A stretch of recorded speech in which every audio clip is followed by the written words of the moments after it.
She said it was love, that everything she did was for us. At first it felt like care, then it became control.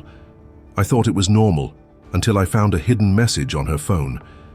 That's when I realized this wasn't love. It was a plan. My name is David.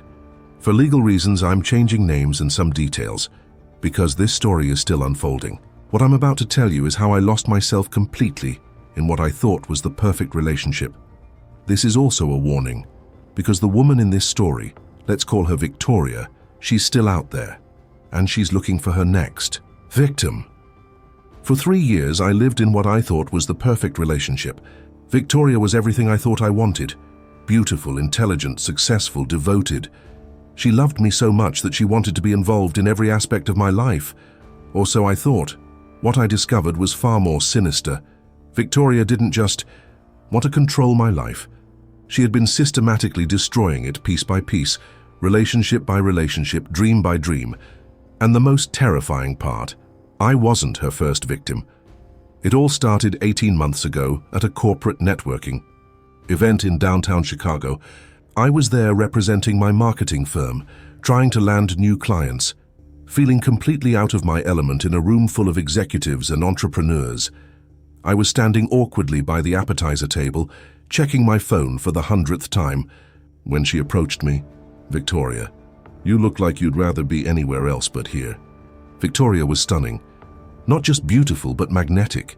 Auburn hair perfectly styled, wearing a navy blue dress that probably cost more than my monthly rent, but carrying herself with the kind of confidence that made you forget about appearances entirely. Victoria. I'm Victoria, Victoria Sterling. We talked for 3 hours. She was a financial consultant, specializing in wealth management for high net worth individuals. She had an MBA from Northwestern, spoke 3 languages, and had lived in 6 different countries. But what struck me most was how interested she seemed in my life. She asked detailed questions about my work, my family, my hobbies, my dreams. For the first time in months, someone was really listening to me. When she handed me her business card and asked me to dinner, I said yes immediately. Looking back, I realized that everything about that first meeting was calculated. But at the time, it felt like magic. It felt like fate. The first 3 months with Victoria were intoxicating. She was everything I had ever wanted in a partner. Supportive, engaged, ambitious, and completely devoted to our relationship. She took genuine interest in my business, offering advice on financial planning and client management. She had connections everywhere and started introducing me to potential clients. Victoria, VO. David's marketing firm is doing incredible work. You should really consider having him look at your brand strategy. Within 6 weeks, I had landed 3 new clients worth more than I had made in the previous 6 months combined.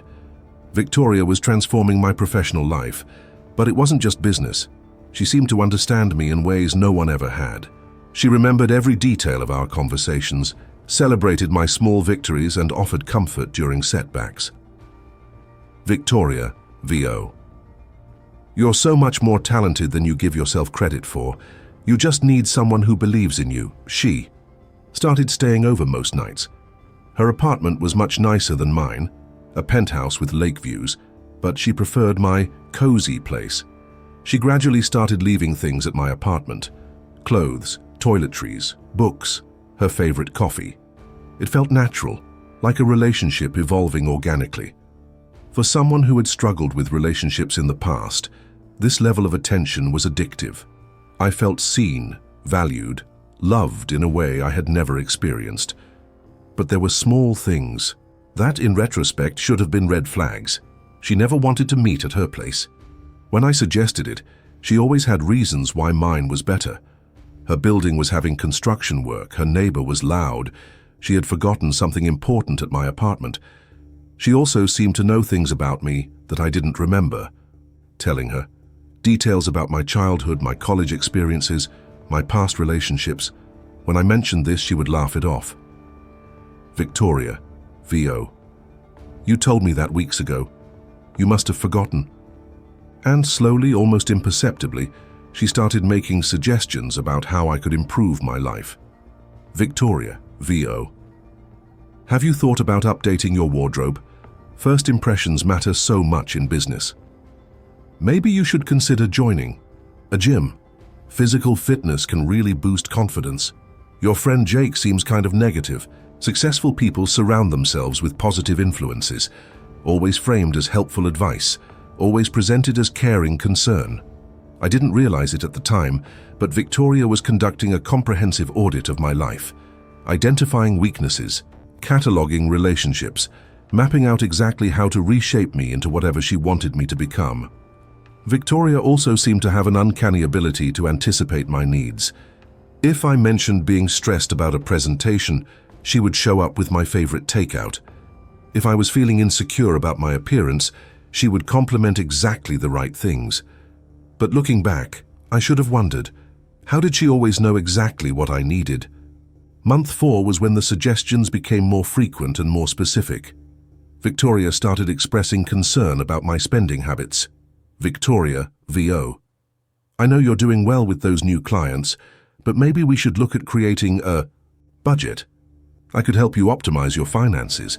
She offered to take over managing our dinner dates and weekend activities. Victoria, VO. You work so hard during the week. Let me handle the planning.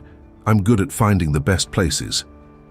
Month 8 was when Victoria began taking control of my finances, though she made it seem like she was doing me a favor. Victoria, VO.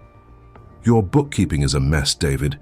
You're probably losing money to inefficient tax strategies, she offered, to help me organize my business finances.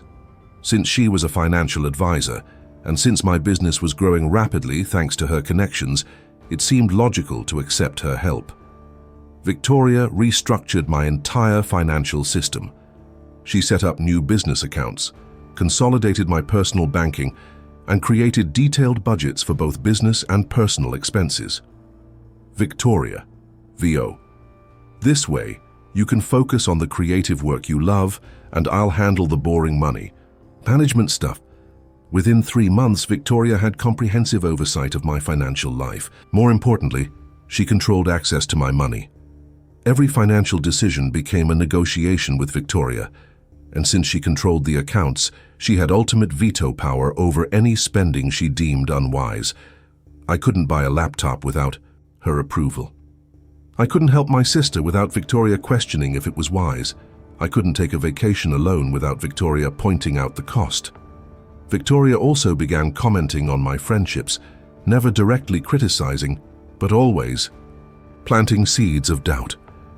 Victoria, VO. Did Jake seem a little off to you at dinner last night? He kept making those weird comments about your business. I worry that Marcus is jealous of your success. Did you notice how he changed the subject every time you mentioned the new clients? Sarah seems sweet, but she's so dramatic, all that, complaining about her job. Negativity is contagious, you know. The comments were subtle but persistent, and because they came from someone who clearly cared about me, I started seeing my friends through Victoria's eyes. Month 6 was when the isolation really began, though it was so gradual I didn't notice it happening. Victoria started scheduling more activities for us during times when I would typically see friends. Victoria, VO. I got us reservations at that new restaurant you wanted to try, but it's Friday night. I know you usually hang out with Jake, but this was the only time available. She began expressing concern about how much time I spent with certain people. Victoria, VO. You saw Marcus twice this week already. Don't you think you should focus more on networking with potential clients? The suggestions always made logical sense. Victoria's alternative plans were always more appealing, more sophisticated, more beneficial to my career or our relationship. Slowly, Victoria was positioning herself as the only person who truly understood me, the only one whose advice I should trust, the only relationship that really mattered. Month 10 was when I started noticing that Victoria seemed to know things about my activities that I didn't remember telling her. Victoria, VO. How was your lunch with Jake yesterday? Did you guys go to that burger place on 5th Street? I had met Jake for lunch, and we had gone to that specific restaurant, but I was certain I hadn't mentioned the location to Victoria. Victoria, VO. Lucky guess. You've mentioned that place before as one of your favorites, but similar incidents kept happening. Victoria would reference conversations I'd had with clients, comments I'd made in emails, even thoughts I'd shared in private text messages with friends. When I pointed out that these conversations had happened when Victoria wasn't around, she always had explanations. Victoria, VO. You left your phone on the counter when you went to shower. I heard it ringing and saw the screen. You mentioned the Sarah thing last week. You must have forgotten. Narrator. One evening, I decided to test my suspicions. I deliberately didn't mention a phone call I'd had with a potential client. The next morning, Victoria asked, "How did the call go with Jennifer Morrison from Morrison Tech?" That was the client's exact name and company. There was no way Victoria could have known about that call unless she was monitoring my communications somehow. When I confronted her about it, Victoria became defensive, making me feel paranoid and unreasonable for questioning her, but I started paying closer attention. Victoria had installed monitoring software on my laptop under the guise of business security. She had access to my email accounts. She knew my passwords for most of my accounts. Victoria had comprehensive surveillance of my digital life. Victoria wasn't just controlling my finances and my social life. She was monitoring every aspect of my existence. She knew more about my daily activities than I did, but when I tried to discuss this with her, she made me feel like I was being paranoid. Victoria, VO. I'm trying to help you succeed, and you're treating me like some kind of criminal. Do you really think I would violate your privacy? If you don't trust me, maybe we need to reconsider this relationship. The threat of losing Victoria, who had become central to my business success and personal happiness, was terrifying. I apologized for being suspicious and tried to convince myself that I was overreacting. Month 12 was when everything started falling apart, though I didn't understand why at the time. Victoria's behavior became increasingly erratic. She would be loving and supportive one day, then cold and critical the next. Victoria, VO. You're becoming complacent in your business. When was the last time you really pushed yourself? I feel like you take our relationship for granted. Other men would appreciate having someone like me. Your friends are holding you back. Successful people don't waste time with mediocrity. The constant criticism was exhausting. Nothing I did seemed good enough anymore. Victoria found flaws in my work, my appearance, my social choices, my family relationships. But then she would have periods of intense affection and support, making me feel like maybe I was the problem. The emotional whiplash was disorienting. I never knew which version of Victoria I would encounter on any given day. Around the same time, strange things started happening in other areas of my life. 3 of my biggest clients suddenly cancelled their contracts within 2 weeks of each. Each gave vague reasons about changing business priorities or budget constraints. My lease renewal was rejected by my landlord without explanation, even though I had been a model tenant for 3 years. My business bank account was frozen due to suspicious activity that took weeks to resolve. My car was vandalized twice in 1 month, once with sugar in the gas tank, once with slashed tires. Victoria was incredibly supportive during all of these crises. She helped me find new clients, assisted with the landlord situation, provided emergency financial support, and even paid for car repairs. Victoria, VO. I hate seeing you go through this, but we'll get through it together. That's what partners do. Her support made me feel even more dependent on her. Without Victoria, I would have been completely overwhelmed by the series of setbacks. But I started noticing patterns that made me uncomfortable. The client cancellations all happened shortly after I had disagreements with Victoria about business decisions. The landlord issues began right after I mentioned wanting more independence in our living situation. The bank problems started when I questioned Victoria's financial management. Every setback in my life seemed to correlate with moments when I had asserted independence or questioned Victoria's control. When I mentioned these observations to Victoria, she made me feel paranoid. Victoria, VO. You're looking for connections that don't exist. Sometimes life just throws multiple problems at you, but my intuition was screaming that these weren't coincidences. Someone was systematically sabotaging different areas of my life, and the only person who had comprehensive access to my business, contacts, personal information, and daily activities was Victoria. Month 14 was when I finally discovered the evidence that changed everything. Victoria had been working late more frequently, claiming she had several demanding new clients.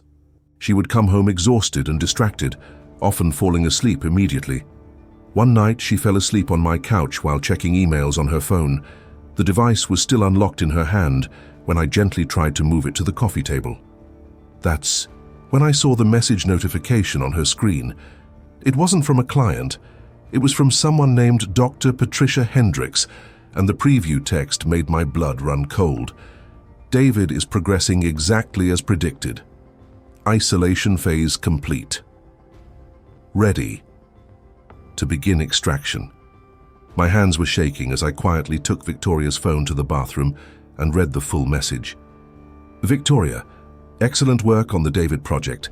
His financial dependency and social isolation are complete. His business network has been successfully disrupted. He now relies entirely on you for emotional, financial, and social support. Ready to begin extraction phase. Transfer timeline should be 6 to 8 weeks.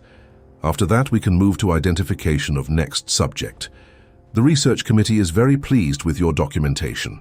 This will be our most complete case study yet. Dr. Hendricks. I stared at the message for several minutes, trying to process what I was reading. Project, case study, extraction phase. Victoria had been treating our entire relationship as some kind of experiment. I wasn't her boyfriend, I was her research subject. Narrator. With trembling fingers, I scrolled through more messages in the conversation thread. There were dozens of exchanges between Victoria and Dr. Hendricks, spanning the entire duration of our relationship. Detailed reports about my behavior, my responses to various manipulations, my psychological state at different stages of the project. David responded well to financial management takeover. Shows classic dependency markers. Successfully isolated. David from primary friend group. Jake and Marcus no longer in regular contact. Business sabotage effective. David now relies entirely on my network for income. Emotional manipulation producing desired results. David questions his own perceptions when presented with contradictory evidence. Every aspect of my relationship with Victoria had been documented, analyzed and reported to someone else. I wasn't her boyfriend, I was her research subject, but the most horrifying discovery was yet to come. I found a folder on Victoria's phone labeled Previous Subjects. There were files for 6 other men: Michael, Robert, James, Christopher, Andrew, and Thomas. Each file contained photos, personal information, relationship timelines, and detailed manipulation strategies. Each man had been subjected to the same systematic process of isolation, financial control, and psychological manipulation. And each file ended with an extraction report describing how Victoria had ultimately destroyed their lives before moving on to the next target. Michael had been driven to bankruptcy and lost his house. Robert had suffered a complete nervous breakdown and been hospitalized. James had been arrested on false charges Victoria had orchestrated. Christopher had lost custody of his children due to financial instability Victoria had created. The patterns were identical to what I was experiencing. Victoria would identify vulnerable men, gain their trust, systematically take control of their lives, then destroy them while documenting the entire process. I was just the latest victim in a series of psychological experiments, but I was also the first one to discover the truth before Victoria had completed her extraction phase. I quickly took photos of the most damning messages and files, then carefully placed Victoria's phone back where I had found it. She was still sleeping peacefully on my couch, the woman who had been systematically destroying my life for over a year. Now I knew the truth. But I also knew how dangerous Victoria was. If she was capable of orchestrating false arrests and custody battles, what would she do to protect her secret? I spent the next 3 days pretending everything was normal, while internally panicking about what I had discovered. Victoria continued her usual routines, working late, managing my business affairs, planning our weekend activities. completely, unaware that I knew the truth about her project. But I was seeing everything differently now. Every loving gesture was manipulation. Every helpful suggestion was control. Every concern for my well-being was actually concern for the success of her experiment. I started paying attention to details I had previously ignored. Victoria took extensive notes during our conversations, claiming she was working on client files. But now I realized she was documenting my responses and behaviors for her research reports. She frequently steered our conversations toward specific topics: my childhood, my fears, my insecurities, not out of romantic interest, but to gather psychological data. The most chilling realization was how methodical and scientific Victoria's approach had been. This wasn't passionate obsession or even mental illness. It was cold, calculated research being conducted on human subjects without their knowledge or consent. I had to be very careful about my next moves. 3 months after discovering Victoria's secret, I finally put my escape plan into action. I had chosen a Tuesday when Victoria was scheduled to be out of town for a client meeting. She would be gone for 2 days, giving me enough time to move my belongings and disappear before she returned. I had rented a storage unit under my business name and arranged for a moving company to collect my possessions. I had given my office landlord notice and found a new workspace across town.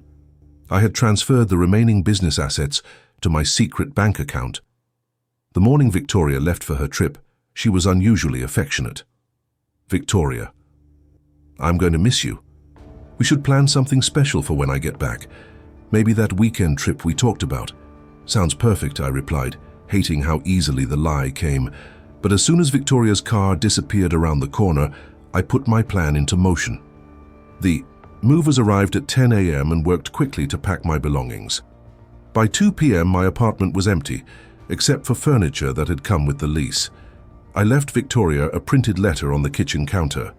"Victoria, I know about Dr. Hendricks. I know about the research project. I know about the previous subjects. I know what you've been doing to me for the past 1.5 years. I am leaving and I do not want any contact with you. Do not attempt to reach me." David, short, factual, and final. I drove to my new apartment, a small place I had rented under my business name in a different part of the city.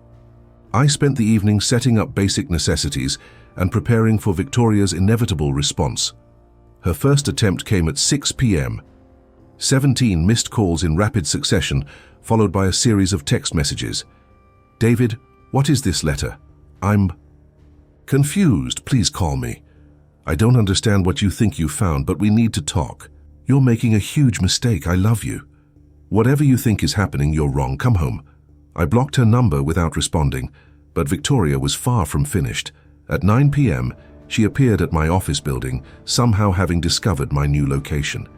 I watched from my apartment window as she paced in the parking lot for over an hour, occasionally shouting my name. The next morning, I received emails from several business contacts saying that Victoria had reached out to them, claiming I was having a mental health crisis and that they should forward any communications with me through her. She also contacted my sister, my parents, and several friends, telling them I had disappeared and she was worried about my safety. Sister, VO. "Victoria called us. She said you left without explanation and she's afraid you might hurt yourself. She seemed genuinely concerned." Even in defeat, Victoria was still manipulating the narrative, positioning herself as the concerned partner and me as the unstable one who had abandoned a loving relationship. But I had prepared for this. I sent my closest friends and family members copies of the evidence I had gathered, the photos of Victoria's messages with Dr. Hendricks, excerpts from her manipulation manual, and recordings of her admitting to monitoring my communications. Sister. VO. "Oh my God, David, this is insane. She was treating you like a lab rat." Finally, people understood what I had been experiencing. But Victoria's escalation was just beginning. On day 3 of my escape, I discovered she had accessed my business accounts and frozen all the funds using her financial power of attorney.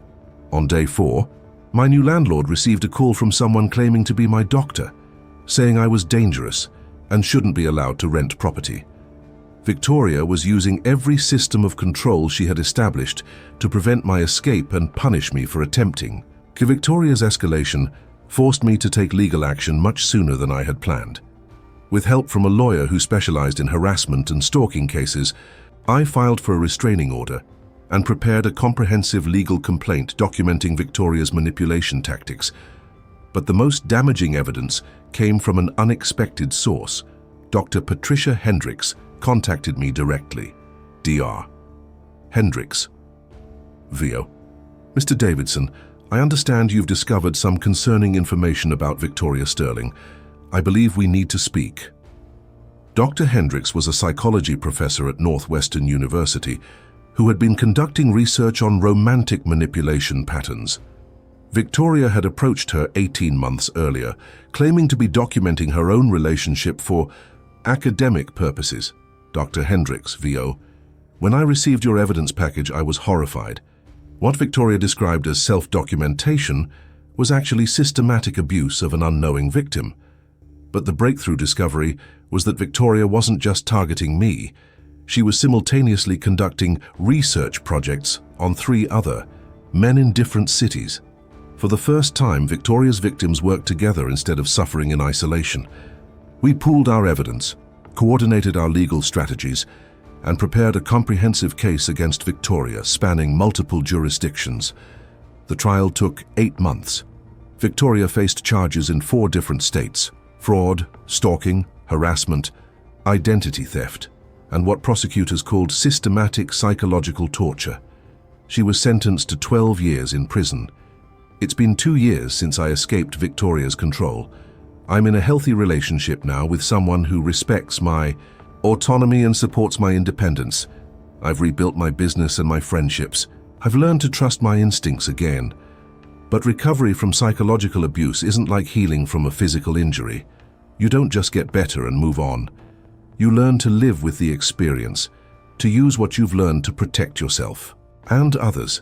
Victoria is eligible for parole in 8 years, but I'm not the same person she targeted 3 years ago. I understand how predators operate. I know the warning signs. If you're watching this and something feels familiar, if someone in your life seems too good to be true, if they're slowly taking control of your decisions, if they're isolating you from friends and family while claiming, "It's for your own good. Trust your instincts. Love doesn't seek to control. Care doesn't require surveillance. Partnership doesn't demand dependency. And remember, it's never too late to take your life back, but be careful. People like Victoria don't give up easily, and they're always looking for their next victim." I spent 3 months secretly planning my escape while pretending everything was normal. I rebuilt financial independence, documented evidence, found allies who understood psychological manipulation. A domestic violence counselor connected me with Dr. Sarah Chen, who specialized in manipulation dynamics. Dr. Chen, VO. Victoria used classic cult recruitment techniques: love bombing, isolation, financial control, reality distortion. These are well-documented psychological manipulation tactics. When Victoria left for a business trip, I executed my plan. Movers packed my belongings. I left a simple note. "I know about Dr. Hendricks. I know about the research project.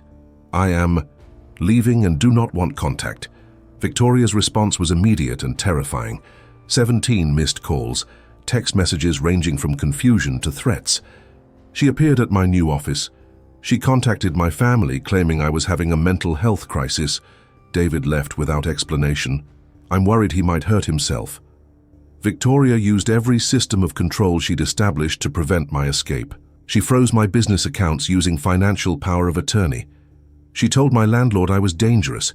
She filed a missing person report. But I was prepared. I had evidence. I had legal help. And I discovered something extraordinary. I wasn't her only victim. Dr. Hendricks revealed that Victoria was simultaneously manipulating 3 other men in different cities. She'd been traveling between Chicago, Milwaukee, and Indianapolis, maintaining separate relationships while documenting our responses. For the first time, Victoria's victims worked together. We pooled evidence, coordinated legal strategies, and prepared a comprehensive case spanning multiple jurisdictions. The night before court, Victoria broke into my apartment. I found her standing in my bedroom at 2 a.m. You're making this more complicated than it needs to be. The research we were conducting could have changed psychology. Even caught red-handed, Victoria showed no remorse. She still believed her actions were scientifically justified. I was studying human adaptability under controlled stress. Everything I did was valuable. Police arrested her for breaking and entering, stalking, and violating the restraining order. The trial lasted 8 months.